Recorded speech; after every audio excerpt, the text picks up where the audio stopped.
यार वही आशीर्वाद जो पापा के लिए उनके मन में हमेशा से था वो देने का काम करती हैं। ये विपक्ष को खड़ा करना है, अपनी प्रेजेंस इन लोगों को दिखानी है। दूसरा, इन लोगों को चुनाव की हार का ठीक के लिए उद्योगों का भी एक बहुत महत्वपूर्ण रोल है। जब तक बिहार में रोजगार के अवसर बिहारियों को अपने राज्य में ही। बिहार की राजनीति में एक अलग ही भूचाल आ रहा है। हर कोई सोच रहा है कि ये नेता बहुत तेजी से आगे निकल रहा है, कई लोग सोच रहे हैं कि ये नेता आगे निकल रहा है, लेकिन बिहार में असली नेता कौन है जो इस पॉलिटिक्स को चमका रहा है वो तो हम जानेंगे बाद में। लेकिन बात करते हैं चिराग पासवान की। चिराग पासवान की लोकप्रियता एक चरम लेवल पे था जब से उन्होंने आरा में शंखनाद किया था और बिहारी के शासनकाल में एक भी अपराध की घटना घटेगी तो अपराधी को मुंह जवाब दिया जाएगा। 243 सीट की नींव रख दी थी तो पूरी सियासत गर्म हो चुकी थी और खास करके एनडीए में एक भ्रम बन रहा था कि ये बंदा कुछ अलग करेगा, एक शंखनाद करेगा, बिहार की पॉलिटिक्स को हिला के रख देगा। लेकिन धीरे धीरे चीजें बदलती गई। हालांकि ऐसे उनके कई दौरे हुए और उस दौरे में या वो छपरा का हो या राजगीर में हो, हर जगह शंखनाद करते हैं, लोगों का हुजूम बटोरते हैं और लोग पागल की तरफ आते हैं। लेकिन धीरे धीरे ऐसा वार चला, सीटों का ऐसा जंग चला कि इस जंग में घायल नजर आते हैं चिराग पासवान और उस जंग के सबसे बड़े हीरो निकल के आते हैं नीतीश कुमार। और अक्सर जो लड़ाइयां चल रही थी चिराग पासवान की, वो 2020 से ही लड़ाई चल रही थी, नीतीश कुमार को गद्दी से हटाओ और बिहार बचाओ। और शायद अभी भी वो चुनावी जंग चल रहा है और नीतीश कुमार उस 2020 को खेल को अभी तक भूले नहीं हैं और उन्होंने पूरी तरह से अपने गठबंधन में क्लियरली दाव पेच लगा करके जैसे भी वो शंखनाद कर दिए कि मुझे 100+ सीट चाहिए, 100 से एक भी कम, 99 भी नहीं चाहिए। और ऐसे में मामला एकदम अलग होता हुआ दिखाई पड़ रहा है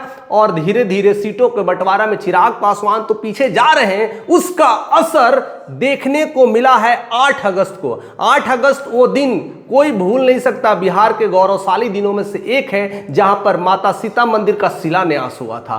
वो सीता मंदिर जो वर्षों से कहीं ना कहीं एक अलग जगह पर पड़ गई थी और लोग उन्हें भूलने लगे थे, जो कि पुनौरा धाम से जाना जाता है। एक बिहार का गौरव है, एक बिहार की अध्यात्म जगह है, एक बिहार का बड़ा धाम है जो कि अयोध्या से शुरू होती है और पुनौरा धाम तक जाती है। लेकिन पुनौरा धाम कहीं ना कहीं शब्दों में, विचारों में दबे कुचले बिहारों में उसी तरह से दब चुकी थी जिस तरह से माता सीता को हमेशा दबा के लगा रखा है। और उसी तरह से माता सीता को हमेशा के लिए या तो समाहित कर दी जाती थी या तो उन्हें दूर रखा जाता था और शायद पुनौरा धाम में भी यही होता। लेकिन ईश्वर की माया, कहीं धूप कभी छाया, सब चीजें बदलती रहती है और उसी का चमत्कारिक हुआ और 8 अगस्त को शिलान्यास हुआ। और उस शिलान्यास में बड़े बड़े लोग आए, अमित शाह जैसे धुरंधर आए जो कि बिहार की पॉलिटिक्स के चाणक्य नहीं,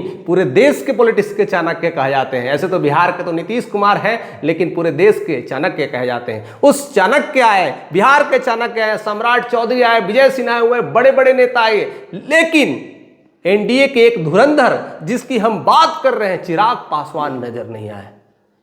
यह सोचने का विषय है और यह जानने का विषय है, क्योंकि चिराग पासवान अध्यात्म को रिप्रेजेंट करते हैं, मैनिफेस्टेशन को रिप्रेजेंट करते हैं, एक बड़ा हिंदुत्व को रिप्रेजेंट करते हैं, सनातन कहते हैं। और उस सनातन में, बिहार के गौरव में और उस बिहार की भूमि में, बिहार की भूमि वो भी सीता माँ की पूजा हो रही है, उस जमी की पूजा हो रही है, उसमें चिराग पासवान शिरकत नजर नहीं आते हैं। यह बड़ा ही अनुचित लगता है।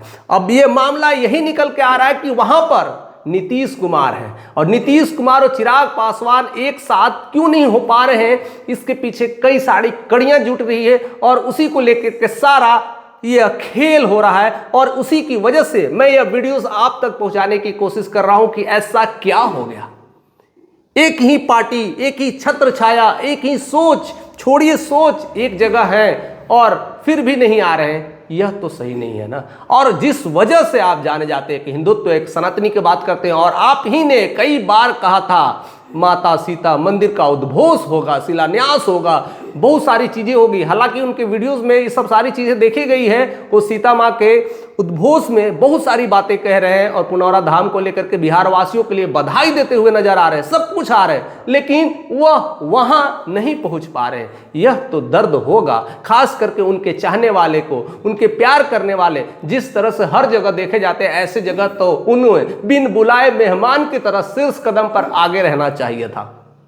अब ये क्या प्रॉब्लम है, क्योंकि प्रॉब्लम्स दो जगह होती है, एक बिहार के चाणक्य हैं, एक देश के चाणक्य हैं, और आपस में टकरा रहे हैं और एक साथ बैठ रहे हैं। और साथ साथ एक सपनी मामा भी हैं जो सम्राट चौधरी के नाम से जाने जाते हैं, और वहीं पर यह खेल हो रहा है। बिहार में एक राजनीतिक माहौल भी पनप रहा है। उस राजनीतिक माहौल में क्यों चिराग दूर दूर नजर आ रहे हैं, बिहार में रहने के बावजूद भी वह वहां शिरकत नहीं होते हैं, यह सोचने का विषय है। यह रक्षाबंधन में बड़ी सारी बातें, बड़ी सारे वादे, राखी बंधाना, सब कुछ करना, पूरे दूर दूर से हर इलाके विजिट कर लेते हैं, और बिहार उन्हें बुला रहा है और कहते हैं बिहार मुझे बुला रहा है, बिहार फर्स्ट, बिहारी फर्स्ट। ये सब क्या है? अगर है तो पुनौरा धाम की धरती पर से वह अछूते कैसे हैं, यह सोचने का विषय है। इसलिए मैं हमेशा कहता हूं कि चिराग पासवान की जो लोकप्रियता है, क्या अभी भी वैसा ही बरकरार है? क्या जलवा वैसे ही बरकरार है?